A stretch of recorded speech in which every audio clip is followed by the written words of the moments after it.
गणेशाय नमः। श्रीसरस्वत्यै नमः।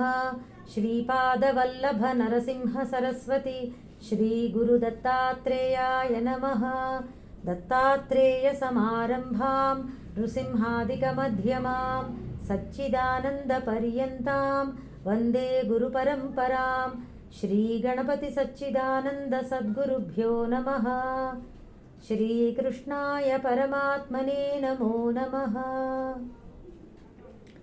జయ గురుదత్త. మనం ఈ వారం సిలబస్లో చివరి 4 శ్లోకాలు మిగిలిపోయాయి అధ్యాయం పూర్తవ్వడానికి. అది వాళ్ళు చెప్పుకుందాము. 38 శ్లోకాల వరకు నిన్న అయ్యింది. జ్ఞానంతో సరి అయినటువంటిది ఇంకొకటి లేదు పవిత్రము చేయడానికి.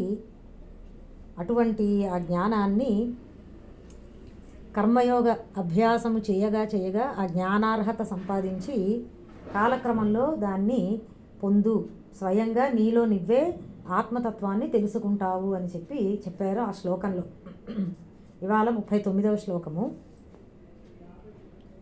శ్రద్ధావాన్ లభతే జ్ఞానం తత్పరః సంయతేంద్రియః జ్ఞానం లబ్ధ్వా పరాం శాంతిం అచిరేణాధిగచ్చతి.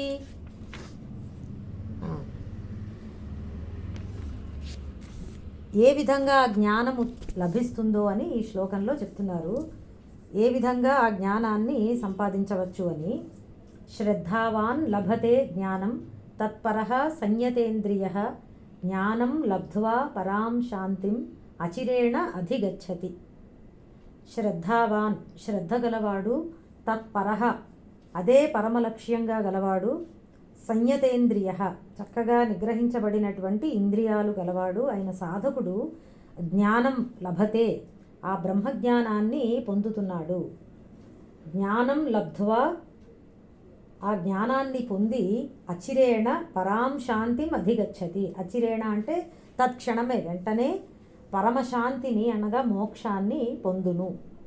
తాత్పర్యము శ్రద్ధ గలవాడు, మోక్షమే పరమ లక్ష్యంగా గలవాడు, ఇంద్రియ నిగ్రహము గలవాడు ఆత్మజ్ఞానాన్ని పొందుతాడు. అలా పొందిన వెంటనే సర్వోన్నతమైనటువంటి శాంతిని పొందును. 3 లక్షణాలు చెప్పారండి ఇక్కడ. ఆత్మజ్ఞానాన్ని పొందాలి అనుకునేటటువంటి సాధకులకి ఉండవలసినవి శ్రద్ధ, తత్పరత, ఇంద్రియ నిగ్రహము. మనకి తద్విద్ధి ప్రణిపాతేన ఆ శ్లోకంలో కూడా ఒక 3 లక్షణాలు చెప్పారు సాధకుడికి ఉండవలసినవి. ప్రణిపాతము, పరిప్రశ్న, సేవ ఇవి చెయ్యాలి గురువుల దగ్గరికి వెళ్ళి అని చెప్పి. మరి ఆ శ్లోకంలో ఆ లక్షణాలు చెప్పారు కదండి. ఇవేమిటి అంటే ఆ లక్షణాల కంటే కూడా గురువుని సమీపించే ఎలా ప్రవర్తించాలో ఉండేటటువంటి లక్షణాల కంటే కూడా ఇక్కడ చెప్పినటువంటి ఈ లక్షణాలు ఎక్కువ ముఖ్యము అన్నారు. ఎందుకు అంటే ప్రణిపాతాదిస్తు బాహ్య అనైకాంతిక అపి భవతి. గురువుల దగ్గరికి వెళ్ళి నమస్కారాలు చేయడము, ప్రశ్నలు వెయ్యడము, ఇది మాయావులు కూడా ఆ పని చెయ్యొచ్చు. మనసులో ఒకటి పెట్టుకుని కపటంతో కొంతమంది వెళ్ళొచ్చు. వారికి కపటంగా లేకపోతే ఏదో కాలక్షేపం కోసం వెళ్ళొచ్చు, నమస్కారాలు చెయ్యొచ్చు. ఆ బాహ్యంలో చేసేటటువంటివి ఆ పరిప్రశ్న, ప్రణిపాతము, సేవ అనేటటువంటివి బాహ్యంలో జరిగేటటువంటివి కదండి. అంతరంలో ఏముందో చెప్పలేం. కాబట్టి వాటికి ఆ గురుబోధ జరిగినా కానీ కూడా అటువంటి వారికి ఫలితం రాకపోవచ్చు. కానీ ఇక్కడ చెప్పినటువంటి ఈ 3 లక్షణాలు అంతరంలో ఉండేటటువంటివి, మనసులో ఉండాలి. శ్రద్ధ ఒకటి, తత్పరత ఒకటి, ఇంద్రియ నిగ్రహం ఒకటి. ఇవి తప్పనిసరిగా ఉండాలన్నమాట. గ్యారంటీడ్ రిజల్ట్ని ఇస్తాయి ఇవి. ఆ పైన చెప్పినటువంటివి బాహ్యంలోనివే కనుక అవి కపటంగా కూడా అటువంటి లక్షణాలు ఉన్నట్లుగా నటించే అవకాశం ఉన్నది కనుక అవి మాత్రమే సరిపోవు అని చెప్తున్నారు. అంటే మోక్షము కావాలి అంటే ఎంత పగడ్బందీగా చెప్తున్నారో చూడండి. నిన్ననే చెప్పాను కదండి, మోక్షానికి రిజర్వేషన్ సిస్టమ్స్ లాంటివి లేవు. There is no short cut. 100కి 100 మార్కులు సంపాదించవలసిందే. ఏదో పాస్ అని కూడా లేదండి. పాస్ అంటే 100, ఎవ్రీథింగ్ ఎల్స్ 100 కంటే తక్కువ అంతా ఫెయిలే. అంత ఎందుకంటే బ్రహ్మ విద్య అటువంటిది. శాశ్వతమైనటువంటి మోక్షాన్ని ఇచ్చేటటువంటి దానికి అర్హత అనేది పరిపూర్ణంగా ఉంటేనే అది ఇంకొకటి ఏమిటంటే మామూలుగా మనం బాహ్యంలో చూసేటటువంటి ఫలితాలు ఏదో జీతాలు ప్రమోషన్స్ ఇది కాదు కదండి మోక్షం అంటే. అది మన స్వరూపాన్ని గుర్తించేటటువంటి లక్షణము. అది మనకే కలగదు. అది పోనీ ఎంత బోధ చేద్దామని అనుకున్నా, నిన్న కూడా చెప్పాను కదా, గ్రేస్ మార్క్స్ వేయాలని అనుకున్నా కానీ కూడా మనం గుర్తించలేకపోతాం. మనం దాన్ని 100% మనకి దాని అర్హత వచ్చినప్పుడే మనకి అది బోధపడుతుంది, మనలో మనకి అనుభవానికి రావాల్సిన విషయం కనుక. అందుకే ఇక్కడ మళ్ళీ ఇంకొకసారి ఈ అంతరంగానికి సంబంధించినటువంటి ఈ 3 లక్షణాలు చెప్పారు. అందులో శ్రద్ధ అంటే విశ్వాసము. విశ్వాసం ఒక్కటే కాదు, ఆదరభావం ఉండాలి, దానికి విలువ ఇవ్వాలి మనం. ఇప్పుడు మనకి బాగా ఇప్పుడు ఒక గాయకులు ఉన్నారనుకోండి, మ్యూజిషియన్స్ ఉంటారు, వాళ్ళ ఇన్స్ట్రుమెంట్స్ ఉంటాయి, ఏ ఒక తబలానో మృదంగమనో వీణానో. ఆ ఇన్స్ట్రుమెంట్స్కి వాటి పట్ల చాలా శ్రద్ధగా ఉంటారు వాళ్ళు. ఎందుకంటే అది కేవలము దాని మీద ఏదో అది నా జీవనాధారం అని కాదు, ప్రాణాన్ని ఇచ్చినట్టుగా అంత విలువ ఇస్తారు. వారి యొక్క ఉనికి అంతా కూడా ఆ ఇన్స్ట్రుమెంట్ మీదే ఆధారపడి ఉన్నది అన్నంతగా విలువ ఇస్తారు. ఇవ్వాలి కూడానండి. గౌరవం అంటే అది ఒక రెస్పెక్ట్ ఇస్తారు. అవును కదా, ఇట్లా చాలా ఉంటాయి. ఒక్కొక్కళ్ళకి ఒక్కొక్కటండి. కొంతమందికి కారు అంటే చాలా శ్రద్ధ, కారుని ఇలా ముట్టుకోనివ్వరు. ఇది మీకు అనుభవంలోకి వచ్చిందో లేదో కానీ నేను చూశాను కొంతమందిని. కారు అంటే విపరీతమైన చాలా ఆదరభావం, వాళ్ళ మనసులో దాని పట్ల అత్యంత విలువ ఇస్తారన్నమాట. దానికి ఎవరో కాని వాళ్ళు ఎవరో వస్తే ముట్టుకొనివ్వరు కూడా, వెంటనే తుడిచేసుకుంటూ ఉంటారు. అట్లా ఉంటుంది కదా, అది శ్రద్ధ అంటేనండి. అది మనకి ఈ ఆత్మజ్ఞానం మీద అంతటి శ్రద్ధ ఉండాలి. నిన్న చెప్పాను కదా, అదే లోకంలా ఉండాలి మనకి ఆ లక్షణం. ఇది ఇంకొకటి ఏంటంటే మోక్ష సాధనలో ఇది అవసరము కూడా. ఈ శ్రద్ధ మోక్ష సాధనే కాదు, నన్ను అడిగితే ఏ విద్యలోనైనా అవసరమేనండి. ఎందుకంటే మనము ఫర్ ఎగ్జాంపుల్ ఒక 10th క్లాసు మనం వెళ్ళి కూర్చున్నాం అనుకోండి, మనకి సబ్జెక్ట్ ఏమిటో తెలియదు, అయినా టీచర్ గారు చెప్పిన దాంట్లో సత్యం ఉంటుంది, అది నేను తెలుసుకుంటే నాకు విషయం బోధపడుతుంది అనేటటువంటి ఒక విశ్వాసంతో స్టూడెంట్ కూర్చుని వినాలి. మ్యాథ్స్ కానీ ఏదైనా ఒక సబ్జెక్టు, ఆ సొల్యూషన్ టీచర్ గారికి తెలుసు, నాకు ఇప్పుడు తెలియకపోయినా ఆయన నాకు దాని అర్థం చెప్తారు, అప్పుడు నాకు కూడా అర్థమవుతుంది అని చెప్పి ఆ విశ్వాసం ఉన్నప్పుడే ఆ స్టూడెంట్కి అది అర్థమవుతుంది. టీచర్ గారికి పెద్ద రాదేమోలే, ఇదేమిటో ఈయనేం చెప్తారులే అన్నట్టుంటే అది ఉపయోగించదు కదా, స్టూడెంట్కి రాదండి, నేర్చుకోలేకపోతాడు. అదే విశ్వాసం. అది ఈ ఆత్మజ్ఞానం విషయంలో కూడా ఉండాలి. ఎందుకంటే ఇది అనుభవానికి సంబంధించినటువంటి విషయం. ఆయనకి గురువు గారికి అప్పటికే ఆయన ఆ సాధన చేసుకుని అనుభవాన్ని పొంది ఉన్నారు కాబట్టి ఆ నమ్మకం మనకు ఉండాలి, ఆయన పట్ల ఆ విశ్వాసం మనకు ఉండాలన్నమాట. బ్లైండ్ నమ్మకం అని కాదండి, బ్లైండ్ ఫెయిత్ కాదు, బట్ ఆయనకి జరిగినటువంటి అనుభవమే నాకు కూడా ఆయన బోధ ద్వారా జరుగుతుంది అన్న నిశ్చయాత్మకమైనటువంటి నమ్మకం మనకు ఉండాలి. అది శ్రద్ధ. తర్వాత తత్పరః, మోక్షమే ఏకైక లక్ష్యంగా ఉండాలి. దీన్ని నేను ఇంతకు ముందర క్లాసు నిన్ననే చెప్పాను. నేను మనకి భగవద్గీత టెస్ట్ ఇచ్చేటప్పుడు మనం ఎలా ఉంటాం అదే లోకంగా జీవితం సాగుతూనే ఉంటుంది, కానీ మన దృష్టి అంతా దాని మీదే ఉంటుంది. అలా ఉండాలండి. తత్పరః అంటే మోక్షమే ఏకైక లక్ష్యంగా ఉండాలి. తర్వాత ఇంద్రియ నిగ్రహం. దీని గురించి 3వ అధ్యాయం నుంచి చెప్తున్నారు, 2వ అధ్యాయం నుంచి చెప్తున్నారు. తస్మాత్వం ఇంద్రియాణ్యాదౌ నియమ్య భరతర్షభ, ఇంద్రియాలని ప్రారంభంలో నువ్వు నియంత్రించు, ముందర అది చెయ్యి అని చెప్తూనే ఉన్నారు భగవానుడు. ఎందుకంటే ఇంద్రియ నిగ్రహము ఎలాంటిదంటేనండి, చిల్లుకుండ లాంటిది. ఇంద్రియ నిగ్రహం లేదనుకోండి, మనం ఎంత సాధన చేస్తున్నా, ఎంత బోధ అందుకుంటున్నా నీరు కిందకి వెళ్ళిపోతుంటుంది, చిల్లుకుండలో నీరు నిలవదు కదా. ఇంద్రియ నిగ్రహం అలాంటిదండి. మన బుద్ధి ఎంత సాధన చేద్దాము అని ఎంత ప్రయత్నం చేస్తున్నా ఈ విషయాలు అనేటటువంటివి ఇంద్రియాలని ఆకర్షిస్తూ ఉన్నాయనుకోండి, మనకి అట్రాక్షన్ వాటి మీద ఉందనుకోండి, ద్వారాలు అవి విండోస్ లాంటివి అనమాట ఒక ఇంటికి. అవన్నీ తెరిచి కూర్చున్నాం అనుకోండి, కంటిన్యూస్గా మనకి బయట నుంచి అందుతూనే ఉంటాయి. ఇక కొత్తగా ఏదైనా ఒక విషయాన్ని అందులో ఇముడ్చుకునేటటువంటి మనస్సులో నిలుచుకోవడానికి స్థానం ఉండదు, ఈ విషయాలు నింపుతాయి అన్నమాట. కాబట్టి ఇంద్రియ నిగ్రహం అనేటటువంటిది తప్పనిసరిగా అవసరం. ఇది మనకి చూడండి, నేను ఒక్క చిన్న ఉదాహరణ చెప్తాను. మనకి ఇప్పుడు ప్రతిరోజు latest what is happening news ఏదో చదువుతూ ఉంటాం మనం. అది చాలా ఇంట్రెస్టింగ్గా అనిపిస్తుంది, తెలుసుకోవాలి అని అనిపిస్తుంది. అవునా అండి? కానీ మోక్షానికి, మోక్ష సాధనకి అది చాలా అడ్డండి. అది వినకూడదు. ఎందుకంటే ఎందుకో చెప్తాను, మీరు కొంచెం ఓపెన్ మైండ్తో అర్థం చేసుకోవాలి. ఇది మామూలుగా ఈ భగవద్గీత అనేటటువంటిది ఏదో సాధారణమైనటువంటి విద్య కాదండి, బ్రహ్మ విద్యను బోధిస్తోంది. కాబట్టి ఆ సాధకుడు ఎలా ఉండాలి అనేది నేను చెప్తున్నాను అంతే. వినకూడదు అంటే ఎందుకు వినకూడదో చెప్తాను. ఒకసారి మనం విన్నామనుకోండి, ఒక న్యూస్ మన మనస్సుని పట్టుకుంటుంది, మనస్సుకు పట్టుకుంటుంది. అది వెంటనే దాని అప్డేట్ మళ్ళీ తెలుసుకోవాలని అనిపిస్తూ ఉంటుంది. నెక్స్ట్ డే మళ్ళీ వింటాం. ఒక పట్టాన్ని ఏ న్యూస్లు కంప్లీట్ అవ్వండి, ఎప్పటికప్పుడు బ్రేకింగ్ న్యూస్లు వస్తూనే ఉంటాయి. నేను ఒక ఉదాహరణ చెప్తాను, నా గురించే చెప్తాను, ఎందుకు ఇంకొకళ్ళ మీద పెట్టుకోవడం. నేను ఈ మధ్యన అదేదో ఒక న్యూస్ వస్తుంది కదా, హడావిడేదో జరుగుతోంది మనకి క్యాపిటల్ సిటీలో, ఏదో స్టూడెంట్స్ ప్రొటెస్టులు చేస్తున్నారు నీట్ ఎగ్జామ్ గురించి. ఎప్పుడో ఒకసారి విన్నాను, ఎందుకంటే మా ఫ్రెండ్ ఎవరో పిల్లలు రాస్తున్నారు, ఏంటి దీని వ్యవహారం అని ఒక్కసారి విన్నానండి.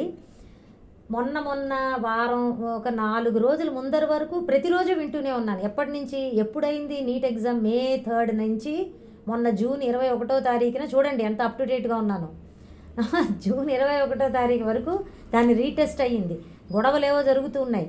ఇప్పుడు ఏమైంది, ఆల్రెడీ జూలై వచ్చింది. నాకు ఇదేంటి, నేను దీని మీద ఇట్లా పట్టుకుని ఉన్నాను, అసలే టైం లేదు.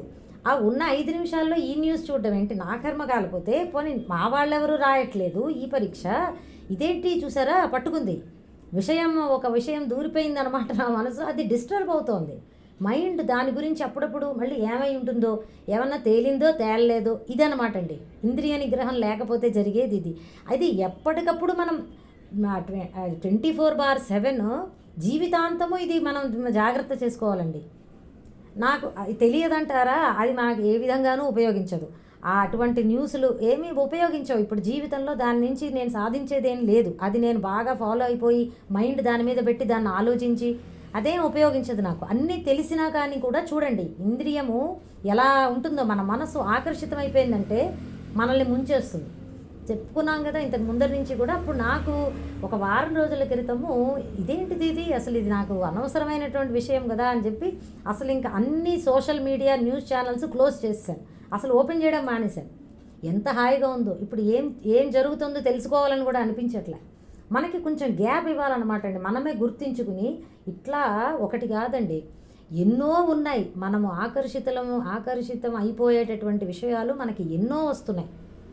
ఎంతో జాగ్రత్తగా ఉండాలి.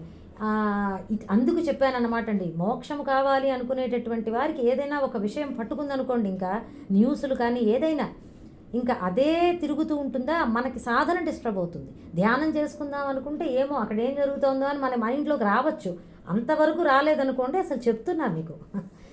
కాబట్టి జాగ్రత్తగా ఉండాలండి మనకి బాగా పట్టు వచ్చే వరకు. అండ్ నా అనుభవంలో ఏమిటంటే, పట్టు వచ్చింది అని అనుకోవడానికి లేదండి. ఇంద్రియాలు మహాబల, అవి చాలా పవర్ఫుల్, బలవంతం అన్నమాట. అవి మనకి చెప్పారు కదా ఇప్పటికే. ఏంటది 2వ అధ్యాయంలో ఒకటి వస్తుంది, వాయుర్నావమివాంభసి అని ఒక శ్లోకం ఉన్నది కదా. నావని సముద్రంలో ఈడ్ చేసినట్టు ఈ లాగేస్తుంది. అంత పవర్ఫుల్ అన్నమాట అండి. వాటిని మనం తక్కువ అంచనా వేయకూడదు. మన శక్తే వాటి ముందర తక్కువ. జాగ్రత్తగా ఉండాలి ఇంద్రియాల విషయంలో. అందుకు సాధనకి అది ఆచరణలో పెట్టాలి అంటే తప్పనిసరిగా ఉండవలసింది ఇంద్రియ నిగ్రహం అనేటటువంటి ఇది ముందర మనం సాధన చేసుకోవాలి. మనమే చూసుకుంటూ ఉండాలండి, ఎటువంటి విషయాలు మనకి లాగేస్తున్నాయి వాటి పక్కకి అనేది గమనించుకుంటూ దాని నుంచి కొంచెం ముందర దూరం పెట్టుకుని ఆ తర్వాత నిదానంగా దాని పట్ల వైరాగ్యమో ఏదో ఒకటి మనమే వర్కౌట్ చేసుకోవాలండి. ఎక్కువగా ఇవేమిటంటే సాధనలు ఎవరికి వాళ్ళకి ఒక్కొక్కళ్ళకి ఒక్కొక్క విధానమైనటువంటి ప్రాక్టీస్ పని చేయొచ్చు. అందరికీ ఒకటే లేదు ఆ ఇంద్రియ నిగ్రహం మొదలైనటువంటి విషయాల్లో. కాబట్టి చూసుకోవాలి ఎవరికి వాళ్ళు. ఈ విధంగా ఈ 3 లక్షణాలు మనకి కలిగి ఉన్నప్పుడు ఆ తర్వాత ఒక గురువుని ఈ సాధనం చేయగా గురువుని ఆశ్రయించడం కూడా జరిగి ఆ గురువు సన్నిధిలో మనం అప్పుడు ప్రణిపాతము, పరిప్రశ్న, సేవలు చేయగా అప్పుడు మనకి జ్ఞానబోధ చేస్తారనమాట. అలా కలుపుకోవాలి. అప్పుడు ఏమన్నారు ఆ తర్వాత, జ్ఞానాన్ని పొందిన వెంటనే మోక్షాన్ని పొందుతావు. ఇదేంటంటే జ్ఞానమే మోక్షం అండి నిజానికి. ఇక మళ్ళీ జ్ఞానము మోక్షము అని 2 లేవు. బట్ చెప్పడానికి అట్లా మాటలు చెప్తారు. ఇది ఎలాంటిదంటే ఇంకా వ్యవధానం ఉండదు. జ్ఞానము పొందడము అలాగే మోక్షము రావడానికి మధ్యలో గ్యాప్ ఉండదన్నమాట. ఇది ఎలా అంటే ఇప్పుడు దీపం వెలిగించామనుకోండి, దీపం వెలిగించిన వెంటనే చీకటి పోతుంది ఆ ప్రాంతంలో. ఆ దీపం వెలగడానికి చీకటి పోవడానికి మధ్యలో ఇంక గ్యాప్ ఏమి లేదు కదా. దీపం వెలగడమే చీకటి పోయింది అన్నదానికి గుర్తు, ఇంకంతే కదా. అలాగే జ్ఞానము రావడమే మోక్షము వచ్చింది అనేది గుర్తు, ఇంకా వ్యవధానం లేదు రెండిట్లో. అందుకే జ్ఞానం లబ్ధ్వా పరాం శాంతిం అచిరేణ, వెంటనే శాంతిని పొందుతావు అని చెప్పారు. ఒక్కసారి మళ్ళీ తాత్పర్యం చెప్తాము. శ్రద్ధ గలవాడు, మోక్షమే పరమలక్ష్యంగా గలవాడు, ఇంద్రియ నిగ్రహము గలవాడు అయిన సాధకుడు ఆత్మజ్ఞానాన్ని పొందుతాడు. అలా పొందిన వెంటనే సర్వోన్నతమైనటువంటి మోక్షాన్ని పొందును. 40వ శ్లోకము. అజ్ఞశ్చ శ్రద్ధధానశ్చ సంశయాత్మా వినశ్యతి, నాయం లోకోస్తి న పరః న సుఖం సంశయాత్మనః. చాలా మంచి శ్లోకము. ఎటువంటి వారు జ్ఞానాన్ని పొందలేరో కూడా ఈ శ్లోకంలో చెప్తున్నారు. అజ్ఞః చ అశ్రద్ధధానః చ సంశయాత్మా వినశ్యతి, నా అయం లోకః అస్తి నా పరః నా సుఖం సంశయాత్మనః. చాలా మంచి శ్లోకం అండి ఇది. అజ్ఞః చ, అజ్ఞాని, అలాగే అశ్రద్ధధానః, శ్రద్ధ లేనివాడు, సంశయాత్మ, సంశయంతో నిండిన బుద్ధి గలవాడు. సంశయం అంటే తెలుసు కదండి, అనుమానం అన్నమాట. వినశ్యతి, అధోగతి పాలవుతాడు. సంశయాత్మనః, అన్నిటినీ అనుమానించేటటువంటి వాడికి, అంటే సంశయము ఉన్నవాడికి అయం లోకః నా అస్తి, ఈ భౌతిక జీవితమే లేదు.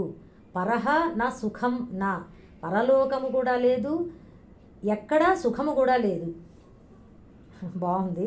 అజ్ఞాని, శ్రద్ధ లేనివాడు మరియు నిత్య సంశయశీలుడు అధోగతి పాలవుతారు. సంశయాత్ముడికి ఈ భౌతిక జీవితమే లేదు, పరలోకములోను సుఖము కూడా లేదు. పరలోకము లేదు, సుఖము కూడా లేదు, రెండు చెప్పుకోవచ్చు. అజ్ఞః అంటే అజ్ఞాని, విషయము తెలియనివాడు అనమాట, ఆత్మతత్వము తెలియనివాడు.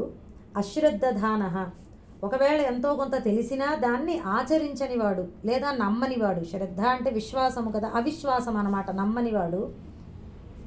సంశయాత్మ అంటే అనుమానము గలవాడు. ముగ్గురు, ఇటు ఈ ముగ్గురు కూడా అంటే ఉందా లేదా అనేటటువంటి అనుమానం. ఏదైనా ఒక విషయం చెప్తే అది అవునో కాదో అని ఎప్పుడు డోలాయమానం అనమాట అండి, డౌట్ఫుల్ మైండ్, అనుమానం పెనుభూతం అని అందుకే అన్నారు. ఇంకా ఈ ఈ ముగ్గురికి కూడా వాళ్ళు అధోగతి పాలవుతారు అన్నారు. అధోగతి అంటే ఏమిటంటే పురుషార్థాలకి దూరం అయిపోతారు. ఒక ధర్మ పురుషార్థం కానీ ఒక మోక్ష పురుషార్థం కానీ వాళ్ళు పొందలేరు. ఆ మాటకు వస్తే అర్థం కూడానండి. ఇప్పుడు వేదంలో ఒక కర్మ చెప్పబడింది, ఈ కర్మ చేస్తే మీకు ఈ ఫలితం వస్తుంది అని. మనకి ఆ ఫలితం కావాలి అనుకోండి, నమ్మకం ఉండాలి కదా, వస్తుందో రాదో అని ఆ సంశయం పెట్టుకుంటే ముందరే రాదండి. కలడు కలండను వాడు కలడో లేడో అన్నాడు గజేంద్రుడు, రాలేదుట, వెంటనే రాలేదు. అందుకే విష్ణుమూర్తి అప్పుడే రక్షించేవాడు. ప్రారంభంలో ఆయన ఈ మాట అన్నాడు, కలడో లేడో అదే సంశయాత్మ అనమాట.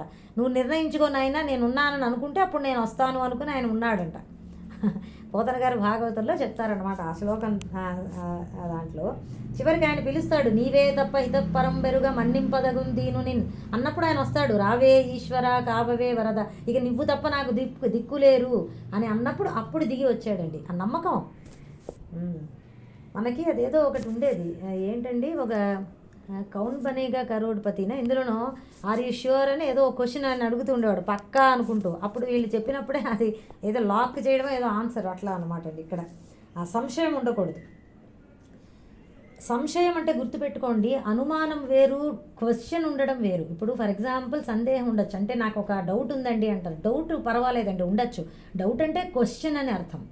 మనకి ఒక ప్రశ్న ఉన్నది, అది వేరు, అనుమానం వేరు. అది ఉందా లేదా, అసలు చెప్పినటువంటి విషయము అవునా కాదా, సత్యమేనా కాదా అనేటటువంటి సంశయం, అది వేరండి.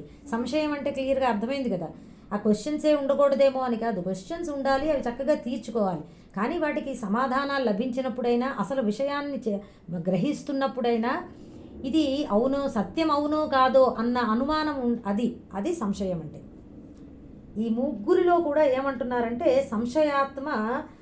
సంశయాత్మతు పాపిష్ఠ సర్వేషాం. ఈ ముగ్గురిలో కూడా అనుమానం గలవాడు ముగ్గురిలో కూడా ఇంకా అధోగతిట, ఇంకా పాపిష్ఠుడు అని అన్నారు, ఎక్కువ పాపి అని. ఎందుకంటే చూడండి, ఇప్పుడు అజ్ఞాని అనుకోండి, తెలియనటువంటి వాడికి చెప్తే ఎప్పటికైనా తెలియచ్చు, అవకాశం ఉన్నది. అశ్రద్ధధాన, శ్రద్ధ లేని వాడికి ఎప్పటికైనా వాడి మనసు మార్చి శ్రద్ధ కలిగేలాగా చెయ్యొచ్చండి. నమ్మని వాడికండి, అంటే అనుమానం ఉన్నవాడికి ఆ అనుమానాన్ని పోగొట్టలేం. ఎంత చెప్పినా కానీ కూడా, బికాజ్ ఆ మనసు అలాగే ఉంటుంది. ఎంత చెప్తున్నారో తీసిపడేసినట్టు చేస్తారు. విషయాన్ని అసలు యాక్సెప్ట్ చేయడానికే రెడీగా లేకపోతే ఏం చేయగలం మనం? కాబట్టి ఈ ముగ్గురిలో కూడా సంశయాత్ముడు ఇంకా అధోగతి అన్నమాట అండి.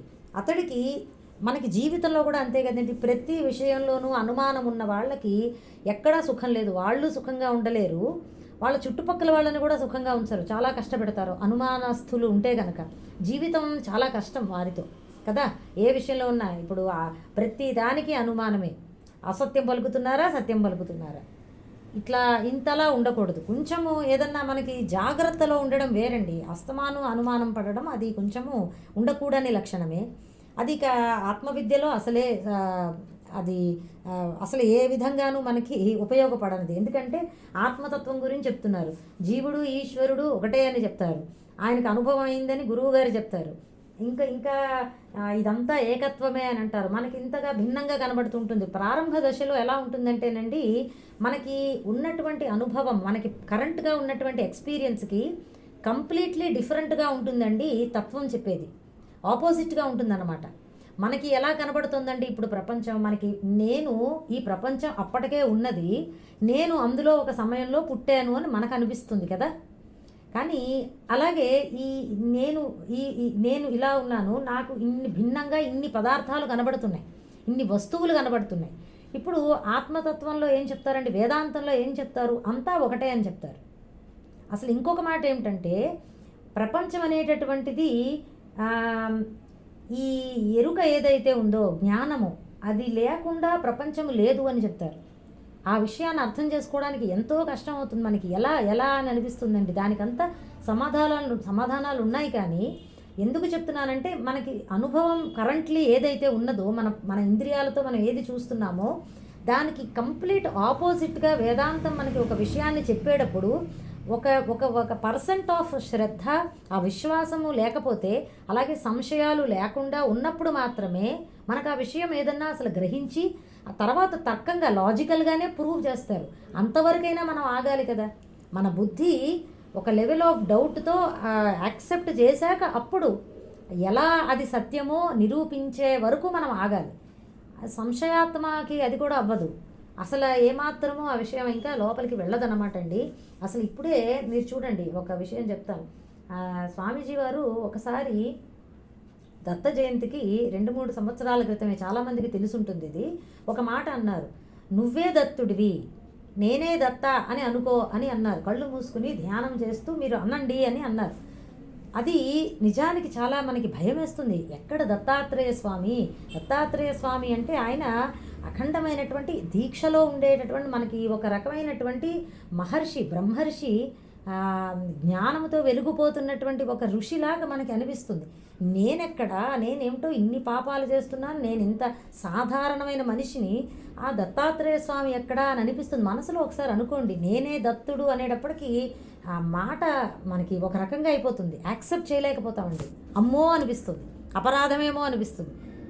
కానీ మనం అలా ఆ సాధన చెయ్యగా దాని ఫలితం మనకు తెలుస్తుంది తప్పకుండా. ఏ కాంటెక్స్ట్లో స్వామివారు అలా అన్నారో, ఉపాధి తీసేసి అప్పుడు మనం చైతన్య రూపంగా చూసినప్పుడు అంతా ఒకటే మరి కదా. అంతవరకైనా మనం ఆ విషయాన్ని గ్రహించే వరకైనా మనకు ఉండాలి, విశ్వాసం ఉండాలి గురువు వాక్యాల పట్ల.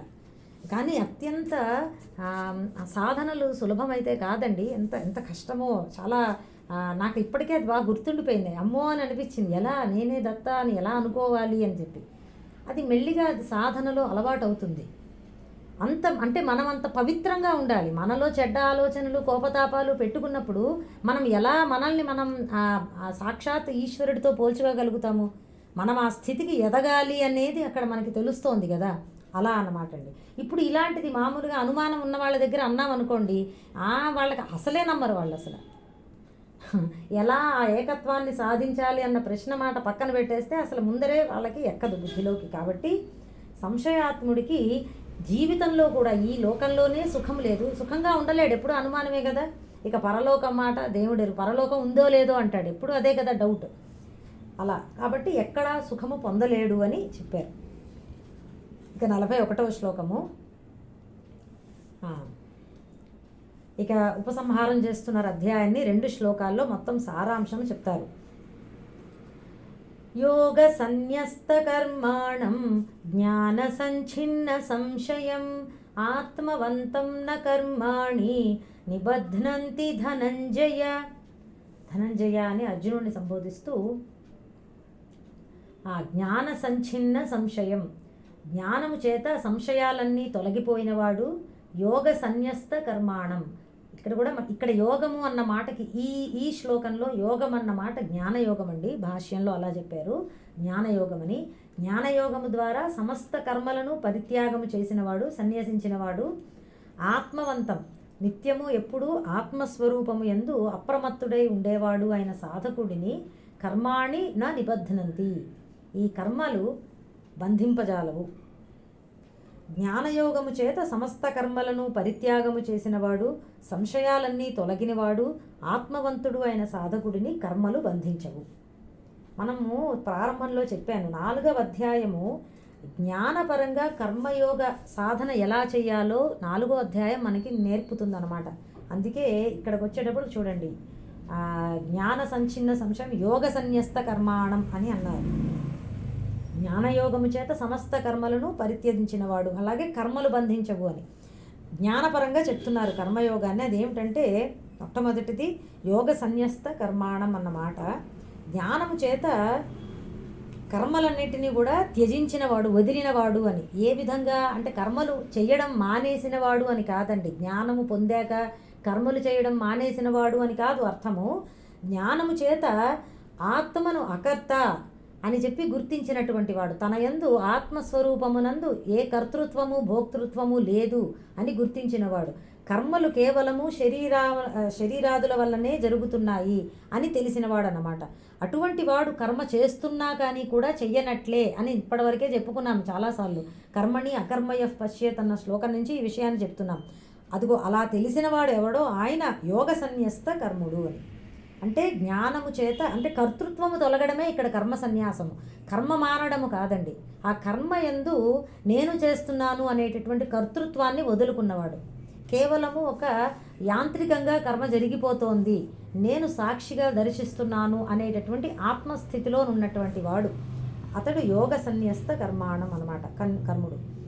అర్థమైంది కదండి. ఇది జ్ఞానము చేత కర్మ సన్యాసము అంటే ఏమిటో మర్చిపోవద్దు. కర్మ సన్యాసము అంటే వెంటనే కర్మలని వదిలిపెట్టేయడం, సన్యసించడం అని కాదు. కర్తృత్వాన్ని వదిలిపెట్టడం వలన వచ్చినటువంటి సన్యాసం ఇది, అంతే. కర్మ చేసినా చెయ్యనట్లే అవుతున్నటువంటి స్థితి. కర్తృత్వం ఎందుకు వదిలిపెట్టారు అంటే ఆత్మ అకర్త అని తెలుసుకున్నాడు కనుక. ఇక తర్వాత జ్ఞాన సంఛిన్న సంశయ. ఇక్కడ జ్ఞానం అంటే ఏమన్నారంటే ఆత్మ ఈశ్వర ఐక్యం. ఇది ద్రక్ష్యస్యాత్మన్యథోమయి అన్న శ్లోకంలో చెప్పుకున్నాము కదా. ఆత్మ నేను ఈశ్వరుడు అన్న, జీవుడు ఈశ్వరుడు లేదా ఆత్మ ఈశ్వరుల యొక్క ఐక్యాన్ని దర్శించడం ద్వారా సంశయాలన్నీ వదిలినటువంటి వాడు అని.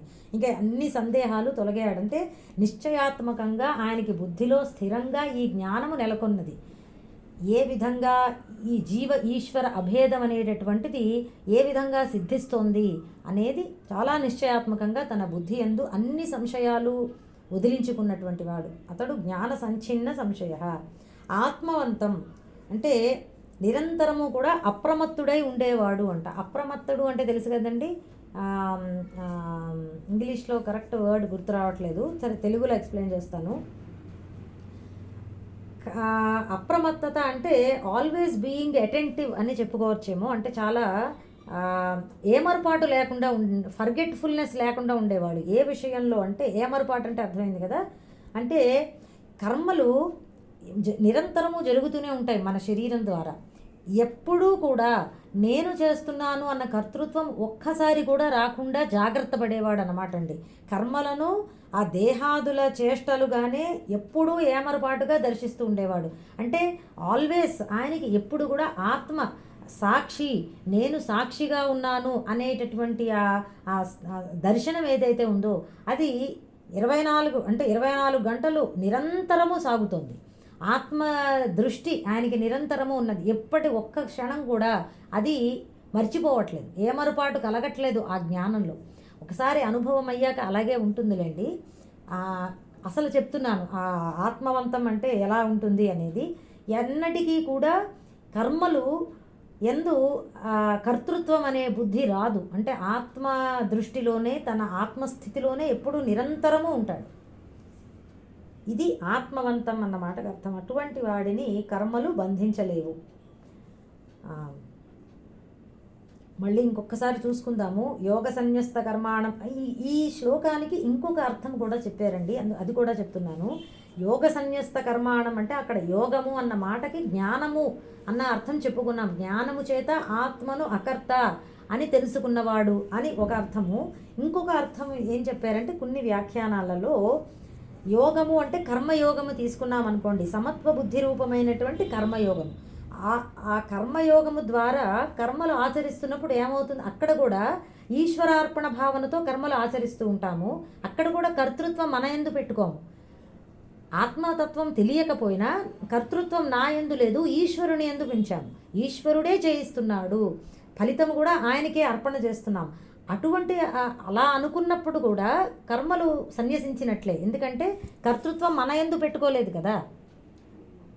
కాబట్టి యోగ సన్యస్త కర్మాణంలో యోగం అన్న మాట కర్మయోగము అని స్వీకరించినా కానీ కూడా అక్కడ కూడా సరిపోతుంది. కర్మ సన్యాసం అందులో కూడా ఉన్నది. కర్మయోగంలో కూడా కర్మ సన్యాసమే. అక్కడ కర్మ సన్యాసం ఏమిటంటే కర్మ ఫలాలని వదిలిపెడుతున్నాము, కర్తృత్వాన్ని ఈశ్వరుడికి అర్పణ చేస్తున్నాము. ఇంతకు ముందర చెప్పినటువంటిది యోగము అన్నమాట జ్ఞానము అన్న అర్థంలో చెప్పుకుంటే అక్కడ కర్మ సన్యాసం ఎలా జరుగుతుంది, ఆత్మ యందు కర్తృత్వము లేదు, ఆత్మ అకర్త అని గుర్తించడం ద్వారా అక్కడ సన్యాసం అవుతోంది, కర్మ సన్యాసం. ఈ భేదం అర్థమైంది కదా. కానీ రెండూ కూడా అన్వయిస్తాయి అని కొన్ని వ్యాఖ్యానాలు ఇలా కూడా చెప్పారు. భాష్యంలో యోగము అన్న మాటకి జ్ఞానం అనే వివరణ చేశారండి. పరమార్థ దర్శనము అనేటటువంటి జ్ఞానము అని చెప్పారు. కాబట్టి అది ముందర చెప్పాను. ఇక మిగతా రెండు సమానమే. జ్ఞాన సంచిన్న సంశయం అంటే సంశయాలన్నీ ఆత్మజ్ఞానం తొలగించుకుని ఆత్మజ్ఞానాన్ని సంపాదించాలి అని. ఆత్మవంతం అంటే ఇందాక చెప్పినట్లుగానే ఆత్మను అకర్తగా దర్శిస్తూ ఉన్నటువంటి సాధకుడికి కర్మలు అంటవు. ఇక 42వ శ్లోకము. తస్మాదజ్ఞాన సంభూతం హృత్స్థం జ్ఞానాసినాత్మనః చిత్వైనం సంశయం యోగం ఆతిష్ఠోత్తిష్ఠ భారత. తస్మాత్ అజ్ఞాన సంభూతం హృత్స్థం జ్ఞానాసినా ఆత్మనః చిత్వా ఏనం సంశయం యోగం ఆతిష్ఠ ఉత్తిష్ఠ భారత. భారతాన్ని సంబోధిస్తూ అర్జునుణ్ణి తస్మాత్ అందువలన అజ్ఞాన సంభూతం అజ్ఞానము వలన పుట్టినది, హృత్స్థం నీ మనసులో ఉన్నది, ఆత్మనః నీ స్వరూపానికి సంబంధించినది అయిన ఏవం సంశయం ఈ సందేహాన్ని జ్ఞానాసిన చిత్వా జ్ఞానము అసి అంటే ఖడ్గము, జ్ఞానము అనేటటువంటి ఖడ్గముతో చిత్వా ఖండించి యోగం ఆతిష్ఠ ఉత్తిష్ఠ. యోగం అంటే ఇక్కడ నిష్కామ కర్మయోగమే. నిష్కామ కర్మయోగాన్ని ఆతిష్ఠ ఆచరించు, ఉత్తిష్ఠ యుద్ధము కోసం లేచి నిలబడు. అందువలన అజ్ఞానము వలన పుట్టినది, మనస్సులో నాటుకుని ఉన్నది అయిన నీ స్వస్వరూపానికి సంబంధించినది అయిన ఈ సందేహాన్ని జ్ఞానమనే ఖడ్గంతో ఖండించి నిష్కామ కర్మయోగాన్ని ఆచరించు, లేచి నిలబడు, యుద్ధము నీ కర్తవ్యాన్ని నువ్వు నిర్వహించు. నిష్కామ కర్మయోగం అనేటప్పటికి వెంటనే ఆయన తన కర్తవ్యాన్ని తక్షణమే నిర్వహించాలి, అర్జునుడు నిర్వర్తించాలి, అంటే యుద్ధము చేయాలి. కృష్ణ పరమాత్మ చివరి వరకు కూడా మర్చిపోరండి. యుద్ధము చేయకుండా నేను భిక్షాటనము చేయడమే మేలు అని అర్జునుడు చెప్పిన మాట మనం మర్చిపోయి ఉండొచ్చు. 2వ అధ్యాయంలోనే చెప్పారు ఆయన 4-5 శ్లోకాల్లో. మనకి ఏమన్నా మర్చిపోయామేమో కానీ కృష్ణ పరమాత్మ చివరి వరకు కూడా మర్చిపోరు. వెంటనే తను చెయ్యవలసిన ఆయన ఎందుకు ఆ బోధ చేస్తున్నారు, ఏ సందర్భంలో చేస్తున్నారు అన్న మాట ఎప్పుడూ మనసులోనే ఉంటుంది ఆయన కృష్ణ పరమాత్మ. అందుకే లేచి నిలబడు అని మళ్ళీ ఇంకొకసారి గుర్తు చేస్తున్నారు. అన్ని సంశయాలకి మూల కారణమైనటువంటి అజ్ఞానాన్ని వదులుకోవాలి. అన్ని సందేహాలు అన్నీ కూడా అజ్ఞానం వలన పుడుతున్నాయి కాబట్టి ముందర అజ్ఞానాన్ని వదిలించుకో, ఆత్మజ్ఞానాన్ని సంపాదించు. గురు ఉపదేశాల శ్రవణము ద్వారా ఆత్మజ్ఞానాన్ని సంపాదించు. ఆత్మజ్ఞానము కలగాలి అంటే ఏం చేయాలండి? దానికి సాధన ముందుగా కర్మయోగానుష్ఠానం చేయాలి. అందుకోసమని చెప్పి యోగం ఆతిష్ఠ అని అన్నారు. ఫస్ట్ స్టెప్ కర్మయోగాచరణ, తర్వాత గురువు ఉపదేశము ద్వారా శ్రవణము చేసి ఆత్మజ్ఞానాన్ని సంపాదించాలి. తద్వారా ఏం జరుగుతుంది అంటే అన్ని సందేహాలు తనకి స్వరూపానికి ఆత్మతత్వానికి సంబంధించినటువంటి సందేహాలన్నీ కూడా తీరిపోతాయి. తద్వారా నువ్వు జ్ఞానాన్ని పొందుతావు. జ్ఞానం అనేటటువంటి ఖడ్గంతో అన్ని సందేహాలని వదిలించుకో అని చెప్పారు. ఎందుకంటే జ్ఞానం వలన మోక్షం వస్తుంది కనుక, ఆ శాశ్వతమైనటువంటి శాంతి లభిస్తుంది కనుక. ఇది ఈ 4వ అధ్యాయం యొక్క చివరి శ్లోకం అండి. ఒక్కసారి చివరిలో ఇంకొక మాట చెప్తాను.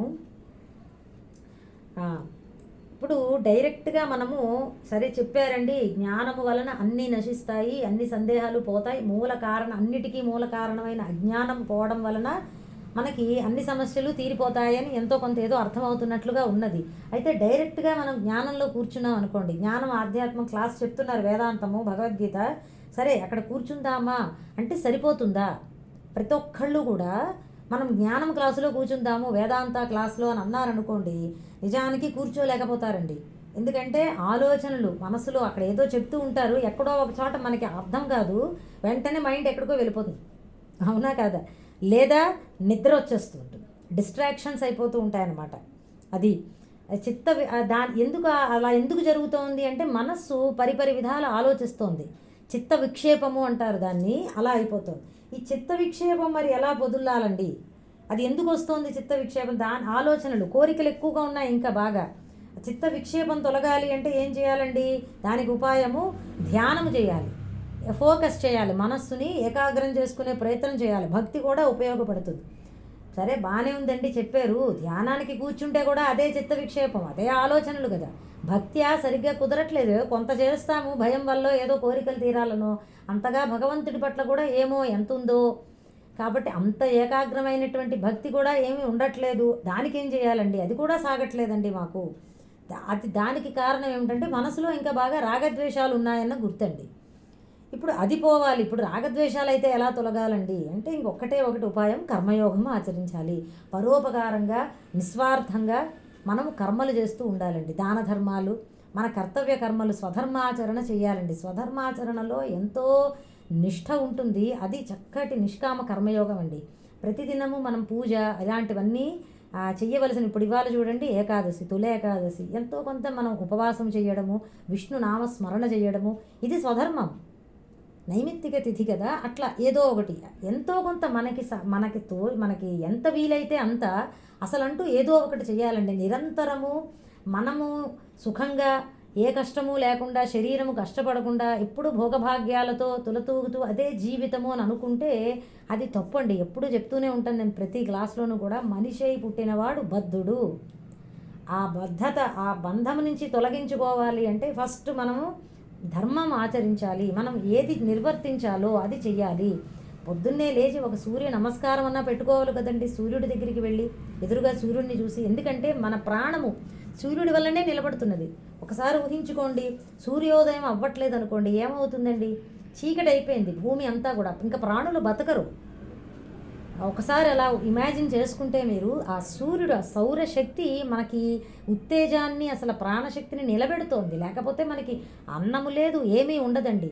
మనకి అంతలాగా జీవనాధారంగా ఉన్న సూర్య భగవానుడికి, అందులో ఉన్నటువంటి ఆ చైతన్యానికి మనం ఒక్కసారి నమస్కారం చెయ్యాలి కదా ప్రతిరోజు. ఆ సూర్యుడు ఉదయిస్తూ ఉన్నప్పుడే ఒక్కసారి మనసారా మనం ఒక్కసారి స్నానం చేశాక సూర్య నమస్కారం, సూర్యుడికి నమస్కారం చెయ్యాలి కదా.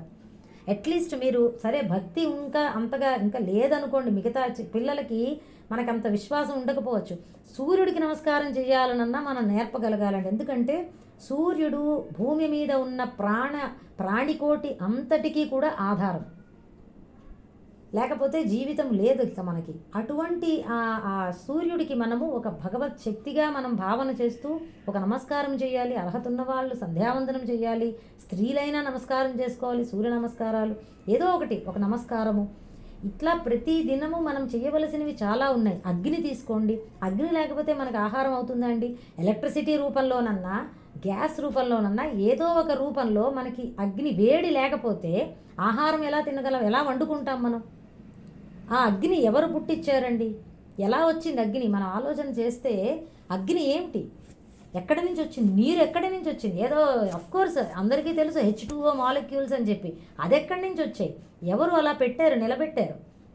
ఇదంతా ఆలోచన చేస్తే నిజానికి దేర్ ఈజ్ సంథింగ్ హయ్యర్, ఒక కాస్మిక్ పవర్ అనేది ఉండాలి. ఎందుకంటే చూడండి, ఎంత ఏఐ అయినా కానీ కూడా ఒక మనిషి కనిపెట్టిందే కదండి. దానికి అంత శక్తి ఇచ్చింది ఒరిజినల్గా ఏదో ఎవరో ఒక ప్రోగ్రామ్ రాశాకే కదా అంత శక్తి వచ్చింది.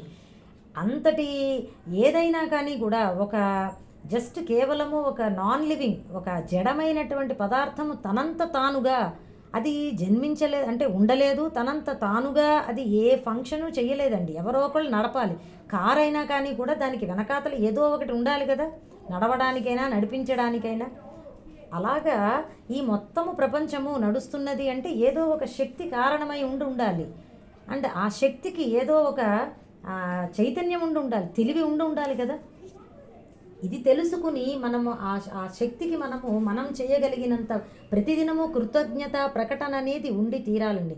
భగవంతుడున్నాడా లేదా అనేటటువంటి డౌట్ ఉన్న వారికి చెప్తున్నాను. సంశయాత్మ వినశ్యతే అని అందుకే అన్నారు. అక్కడి నుంచే మన డౌట్లు ప్రారంభమైతే ఇక మనం ఏం చేయగలము? కర్మయోగ సాధన ప్రారంభం. అందుకు కొంచెం ఈ కర్మయోగం కోసం స్వధర్మానుష్ఠానం దగ్గరికి వెళ్ళి అక్కడ నుంచి నేను ఎక్కడికో వెళ్ళాను అనుకోండి. మొత్తం మీద 3 ఉన్నాయి మనకి. Ignorant mind, scattered mind, impure mind అని చెప్పి ఒక గురువు గారు చక్కగా చెప్పారు. మనకున్న సమస్యలు 3 అన్నమాట అండి. ఇగ్నోరెంట్, మనకి జ్ఞానం లేదు. విక్షేపం, ఎప్పుడూ స్కాటర్ అయిపోయి ఉంది. మన మనసు 1000 విషయాల గురించి ఆలోచిస్తూ ఉంటుంది. ఒక మాట చెప్పారా, మన మనస్సుట రోజులో 19,000 ఆలోచనలు చేస్తూ ఉంటుందిట. ఇంకా ఎక్కువ ఉండొచ్చు కానీ తక్కువ ఉండే అవకాశం లేదన్నారు. 19,000 ఆలోచనలు అండి. చెప్పండి ఇంక అసలు అమ్మో. ఆ తర్వాత ఇంప్యూర్, మనకి నిండా రాగద్వేషాలు నిండుకుని ఉన్నాయి మనసులో. ఈ 3టిని వదులుకోవడానికి ఫస్ట్ రాగద్వేషాలకి కర్మయోగము, భక్తి యోగము కూడా సహకరిస్తుంది. విక్షేపాలు, కోరికలు తీరడానికి తగ్గడానికి భక్తి యోగము, ధ్యానము కూడా, ప్రాణాయామము కూడా అక్కడ సహకరిస్తుంది. అజ్ఞానానికి ఒకటే ఒక విరుగుడు, అది జ్ఞానం అండి. చీకటి లాంటిది అజ్ఞానం, దానికి దీపమే.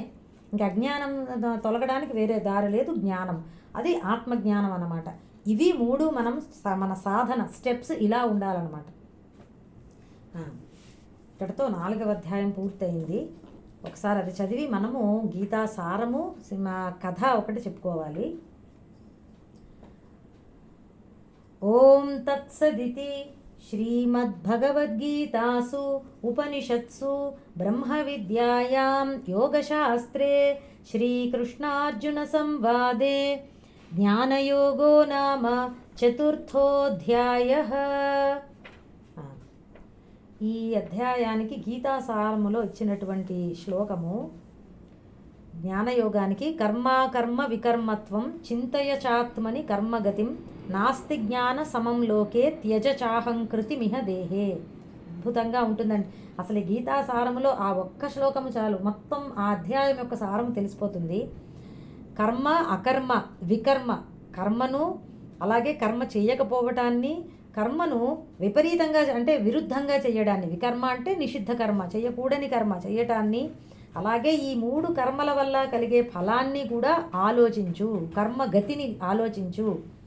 జ్ఞానానికి సమానమైనటువంటిది వేరే ఏదీ లేదు. నాస్తి జ్ఞాన సమం లోకే. దేహమే నేను అనే అహంకారాన్ని విడిచిపెట్టు.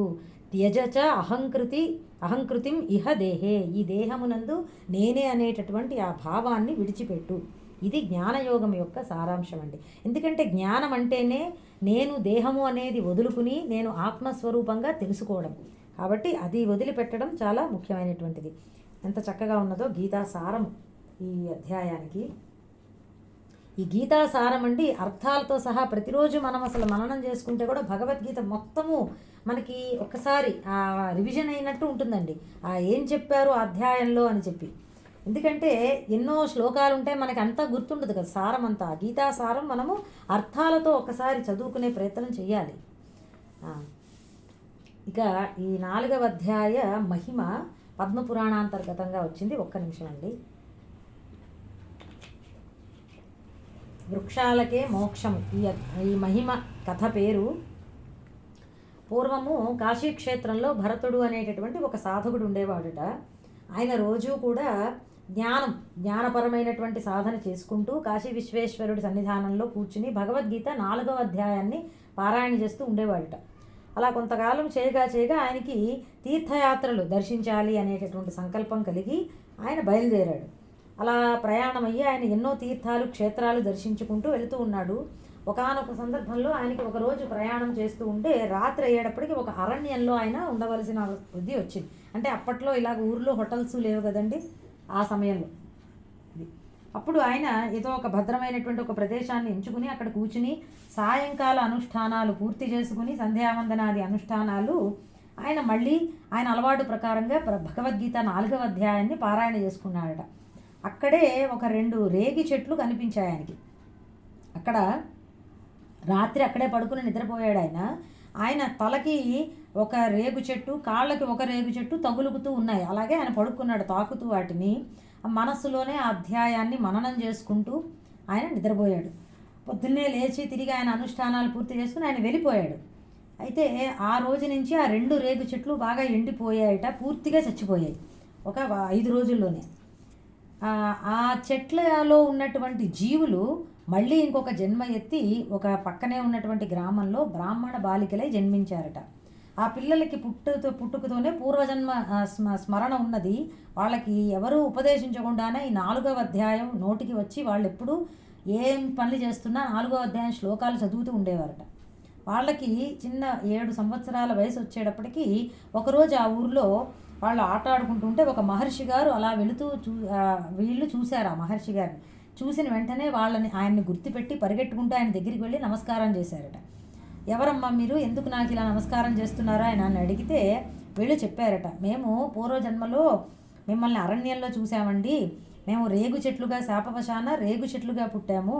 అయితే మీరు చేసినటువంటి ఆ భగవద్గీత పారాయణ అలాగే మీ స్పర్శ భాగ్యం మాకు కలిగింది. ఆయన ఒక కాళ్ళు శిరస్సు రేగు చెట్టుకి తగిలాయి కదా, దానివల్ల మా శాపాలన్నీ తీరిపోయి మాకు మానవ జన్మ లభించింది. మీరు ఉపదేశించినటువంటి ఆ 4వ అధ్యాయాన్ని మేము ఇప్పటికీ మర్చిపోలేదు, ప్రతిరోజు పారాయణ చేస్తూనే ఉన్నాము అని చెప్పి వందనాలు చేశారట. అయితే ఆయన అదేమిటమ్మా, ఏమిటి మీ కథ ఏమిటి చెప్పండి అని అడిగితే అప్పుడు వీళ్ళిద్దరూ చెప్తూ ఉన్నారు, మేము ఇక్కడికి కొంత దూరంలో గోదావరి నది ఉండేది, అక్కడ ఒక చిన్న పాప అనేటటువంటి ఒక పుణ్యక్షేత్రం ఉండేది. అక్కడ సత్యతపుడు అనేటటువంటి ఒక మహర్షి తీవ్రమైనటువంటి తపస్సు చేస్తూ ఉన్నాడట. ఆయన తపస్సుకు మెచ్చి బ్రహ్మగారు ప్రత్యక్షమయ్యారు. అయితే ఆయన సమాధిలో ఉండి అసలు బ్రహ్మగారు వచ్చారన్న సంగతే గుర్తించలేదుట. అయినా కానీ కూడా బ్రహ్మదేవుడు కోపించకుండా ఆయన సమాధిలోంచి బయటకు వచ్చే వరకు వేచి ఉండి ఆ తర్వాత వాళ్ళిద్దరూ కొంచెం ఏదో మామూలుగా మాట్లాడుకుని వరాల గురించి ఈయన తపస్సు చేయలేదు కదా, కాబట్టి వరాలు కోరుకోవడం అటువంటివి లేవు. వాళ్ళిద్దరూ ఏదో బ్రహ్మగోష్ఠి చేసుకుని బ్రహ్మ విద్యా గోష్ఠి చేసుకుని వెళ్ళిపోయారట బ్రహ్మగారు. అప్పటి నుంచి ఎప్పుడూ ఆ బ్రహ్మగారు అస్తమానం వస్తూ ఉండేవారట. ఈయనతో ఏవో చర్చలు చేసుకుంటూ మామూలుగా బ్రహ్మ విద్య గురించి ఏదో మాట్లాడుకుంటూ మళ్ళీ ఆయన వెళ్ళిపోతూ ఉండేవారు. ఇంద్రుడికి ఆ విషయం తెలిసిందిట. ఆయన ఎంతో తీవ్రమైనట్టు తపస్సు చేస్తూ ఉంటే ఇంద్రుడు ఏమిటంటే ఎప్పుడైనా ఎక్కడైనా తపస్సు చేస్తూ ఉంటే వారికి ఆ తపస్సు చేసే యోగ్యత ఉన్నదో లేదో అని ఆయన పరీక్షించడం ఆయన ఒక పని. అయితే ఆయన ఈ 2 బాలికలు అప్సరసలు ఇంద్రుడి యొక్క సభలో, ఆ అప్సరసలు వీళ్ళిద్దరినీ పిలిచి మీరు వెళ్ళి ఆ సత్యతపుడి యొక్క తపస్సుని ఒకసారి చూసి రండి, చెడగొట్టి రండి అని పంపించారట. వీళ్ళు చాలా సౌందర్య గర్వంతో మేము చాలా సునాయాసంగా ఆ పని చేస్తాము అని చెప్పి వచ్చారట. వచ్చి ఎంతో ప్రయత్నించినా ఆయన ఏమాత్రము దానివల్ల ఏ ప్రభావము లేకపోయింది ఆయనలో. వీరికి ఇంకా గర్వం పెరిగిపోయి ఆయన మీద పడిపోయారు. ఆయన తపస్సులో ఉన్నాడు కదండి, ఒక్కసారి ఆయనకి బాహ్య స్మృతి కలిగింది, చాలా ఆగ్రహం అయ్యింది వీరిద్దరి మీద. వీరిద్దరిని వెంటనే శపించారు, మీరు రేగి చెట్లై పడి పుట్టండి అని చెప్పి. వీళ్ళకి గర్వం అంతా దిగిపోయి ప్రార్థన చేసి పాదాల మీద పడి మా అపరాధాన్ని క్షమించండి, మాకు ఏదో ఒక విమోచనం కల్పించండి అంటే ఆయన పాపం వెంటనే కోపాన్ని తగ్గించుకుని మీకు మంచే జరుగుతుంది, మీరు ఇలా చెట్లుగా ఉన్న సమయంలో భరతుడు అనేటటువంటి ఒక ఋషి వచ్చి భగవద్గీత 4వ పారాయణ చేస్తాడు, అది మీకు దానివల్ల మంచి జరుగుతుంది, ముక్తి లభిస్తుంది అని చెప్పాడు. అప్పటి నుంచి మేము ఇలా పడిపోయి ఉన్నాము. అయితే ఆ భాగ్యవశాన మీరు వచ్చి ఆ భగవద్గీత అధ్యాయ పారాయణ చేశారు. ఆ తర్వాత మాకు ఆ వృక్ష శరీరంలోంచి విమోచనం అయ్యి మేము మళ్ళీ మానవులుగా జన్మించి మాకు పూర్వజన్మ స్మృతి అంతా కూడా లభించింది. ఈ అధ్యాయానికి ఇంత మహిమ ఉన్నది కనుక మేము ప్రతిరోజు దీన్ని పఠనం చేస్తూ ఉన్నాము అని చెప్పి ఆయనకి నమస్కారం చేసుకున్నారట ఆ భరత మహర్షికి. వారు ఆ అధ్యాయ పారాయణ బలంతో ఆ జన్మలోనే మోక్షము పొందారు అని ఈ కథ అన్నమాట అండి. అంతటి గొప్ప మహిమ కలది ఈ చతుర్థ అధ్యాయము. ఎప్పుడు ఈ కథలు చెప్తుంటే నాకు ఒక విషయం అనిపిస్తుంటుందండి, ఎన్ని జన్మలు ఎత్తుతున్నారో గమనిస్తున్నారండి. ఎన్ని శరీరాలలో సూక్ష్మ శరీరం ఎంతలా ప్రయాణం చేస్తోందో. పూర్వజన్మ స్మృతి ఉంటుంది అప్పుడప్పుడు ఆ సంస్కారాలు తెలుస్తూ ఉంటాయి. ఇట్లా మనకి ఎప్పటికీ కూడా ఒకసారి జన్మ ఎత్తాము అంటే మోక్షము తో తప్ప ఇందులోంచి మనం బయటపడలేమండి. ఇది ఒక కంటిన్యూస్ రంగుల రాట్నం లాంటిది. ఇందులోంచి బయటపడే మార్గం లేదు, తిరుగుతూనే ఉండాలండి. మనంతట మనకే దీంట్లోంచి బయటపడాలి అని అనిపించి మనం సాధన చేసుకుని జ్ఞానాన్ని సంపాదించాలి తప్ప ఇక వేరొక దారే లేదు. కాబట్టి ఇది చాలా జాగ్రత్తగా అంటే చాలా సీరియస్గా తీసుకోవాలి, కమిట్మెంట్ ఉండాలి బ్రహ్మ విద్య విషయంలో. అవును, అంత సులభం కాదండి. ఎందుకంటే ఏదైనా ఒక విద్య చదివేటప్పుడు అంటారు, ఇదేం బ్రహ్మ విద్య ఏమన్నానా అంటారు. అంతటి కష్టము బ్రహ్మ విద్య అనేటటువంటిది ఒక సామెతలాగా చెప్తూ ఉంటారు. ఏదైనా ఒక సులభంగా వచ్చేస్తుంది, ఏం బ్రహ్మ విద్య ఏమన్నానా అంటారు. అంతటి అలా చెప్పేటటువంటి బ్రహ్మ విద్యని మనం అభ్యసిస్తున్నాము అంటేనే అసలు మనము చాలా అప్రమత్తంగా చాలా జాగ్రత్తగా పఠించాలి దీన్ని. ఎక్కడా కూడా అక్కడ చెప్పినట్లుగా సంశయాలు అవన్నీ తీర్చుకుంటూ అశ్రద్ధ లేకుండా మా శ్రద్ధావాన్ లభతే జ్ఞానం అనేది చాలా ఈ అధ్యాయంలో ఒక మంచి మాటలలో ఇదొకటండి. ఎక్కడైనా కూడా శ్రద్ధ గలవాడికి ఎప్పుడూ కూడా మంచి ఫలితమే ఉంటుంది. చాలు ఇవాళకి. నేను ఇంకే ఖాళీ ఉంటే మొత్తం అంత సమయం ఖర్చు పెట్టి ఏదో ఒకటి చెప్పాలనే ఉంటుంది. ఇవాళకి చాలండి, పూర్తయింది. మనం మళ్ళీ 5వ అధ్యాయంతో మళ్ళీ సోమవారం క్లాస్ చెప్పుకుందాము. భగవంతుడి కృప వల్ల, గురువుగారి అనుగ్రహం వల్ల 4 అధ్యాయాలు పూర్తి చేసుకోగలిగాము. ఎందుకంటే ఎప్పటికప్పుడు మన జీవితంలో ఒక పరీక్షేనండి సాధన అనేటటువంటిది. ఏం జరుగుతుందో తెలియదు. అందున ఇవాళ ఏకాదశి అని చెప్పి ఇక ఆపడం ఎందుకు అని పూర్తి అయిపోతుంది అని ఇవాళ నేను చెప్పాను. చాలండి. సర్వం శ్రీ సద్గురు చరణారవిందార్పణమస్తు. జ్ఞానానందమయం దేవం నిర్మల స్ఫటికాకృతిం ఆధారం సర్వ విద్యానాం హయగ్రీవముపాస్మహే. జయ గురుదత్త. క్లాస్ క్లోజ్ చేస్తున్నాను. జయ గురుదత్త అండి.